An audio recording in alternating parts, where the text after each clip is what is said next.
We are live here at Bobcat Stadium as Montana State faced off against Austin Peay, looking to get into the FCS semifinals for the first time in 35 years. That was that 1984 national championship game. The Bobcats hungry to advance to next weekend. This is the first FCS quarterfinal appearance for Montana State since 2012, and the Bobcats strike first in just 3 plays. They hand it off to Isaiah Fonse. He goes 60 yards to the house, and Montana State sprints out in front 7-0. The Bobcat defense stepped up as well.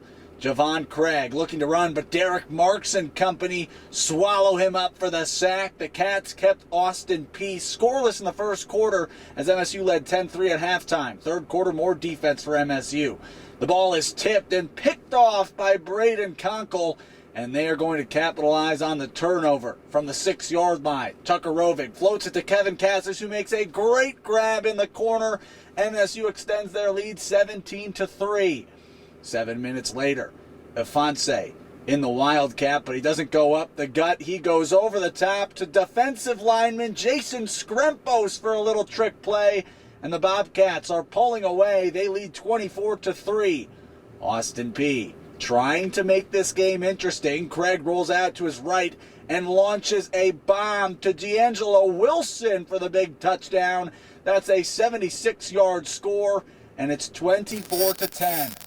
But the Cats seal it late in the fourth quarter. Craig looking near sideline, but it is picked off by Tyrell Thomas, and Montana State is moving on to the FCS semifinals. They defeat Austin Peay 24-10.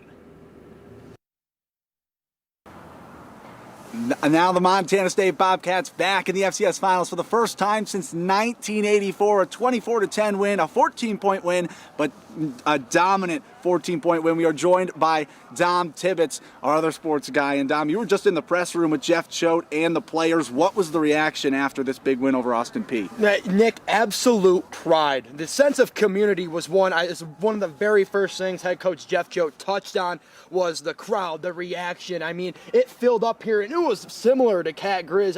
It was just the atmosphere, and then, for a minute we saw a rare side of Jeff Choate where he got a little emotional talking about seniors like Lewis Kidd, Derek Marks, and Braden Conkle. And you said a rare side you don't ever see, and he touched on a lot of that in his post-game press conference. I cannot say enough about our community, our campus community, the community of Bozeman, and the state of Montana. That was a lot of fun. What an unbelievable crowd, what an unbelievable atmosphere. I think this team fed off the energy all night defensively, and what a lot of fun that was. And so I just really want to tip my hat. I want to say thank you is what I want to do. And that's just a rare side, Nick, that you just don't see from Jeff Choate. Him taking a minute, getting a little choked up. It's great to see that, and it's a worthy accomplishment. Bobcats have stamped their place in the semifinals for the first time in 35 years. What an accomplishment. The city of Bozeman is going to be buzzing. And he was fired up right around midfield right after the game happened. He was throwing his arms in the air, just pure victory. You could feel he turned this program around in just a few years, and they are making history. And now they'll get the winner of North Dakota State and Illinois State being played tomorrow. But there is one